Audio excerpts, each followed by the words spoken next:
अत्यंत निर्घुणपणे निष्ठुरपणे त्यांच्यावर अटॅक केला आणि त्यांच्या डोक्यात रॉड मारला.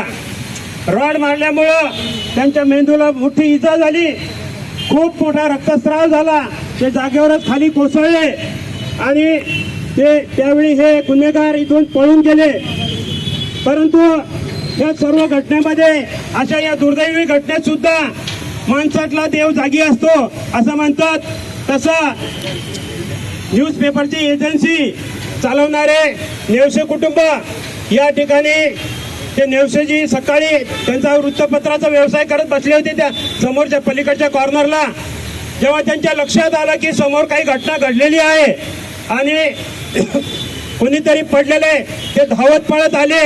त्यांनी बघितलं की स्वर्गीय समीरराव चौधरी साहेब हे खाली पडलेले आहेत. ते त्यांना वैयक्तिकरित्या ओळखत होते, त्यांच्या कुटुंबाला पण ओळखतात. मग त्यांनी ताबडतोब त्यांच्या घरी फोन केला आणि कळवलं की असं घडलेलं आहे. तर त्यांनी लगेच रिक्षा घेऊन त्यांना हॉस्पिटलमध्ये नेलं. हॉस्पिटलमध्ये त्यांना दाखल केलं. पण दुर्दैव आपल्या सर्वांचं की पुढच्या 2 ते 3 तासामध्ये त्यांचं ब्रेन डेड झालं होतं. आणि ब्रेन डेड झाल्यामुळं त्यांना त्याच्यातून परत पुढे काही ते रिकवर झाले नाही.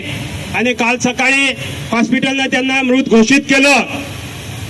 अत्यंत माणुसकीला काळी फासणारी ही घटना आणि आपल्या औंधला अत्यंत वेदना देणारी ही घटना आहे.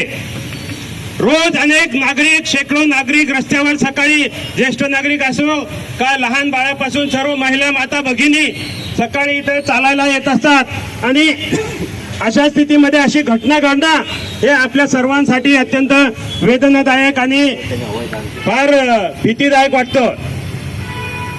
या ठिकाणी विशेष सांगण्यासारखी गोष्ट आहे की राव चौधरी साहेब अत्यंत फार चांगल्या स्वभावाचे होते, मवाळ स्वभावाचे होते, प्रेमळ होते. आणि जाता जाता सुद्धा त्यांनी अवयव दान केलं. त्यांच्या कुटुंबाने अवयव दान केलं. म्हणजे जाताना सुद्धा, स्वर्गात जाताना सुद्धा त्यांनी स्वतःचे अवयव देऊन गेले, दुसऱ्याला जीवदान दिलं. असे समीरराव चौधरी साहेब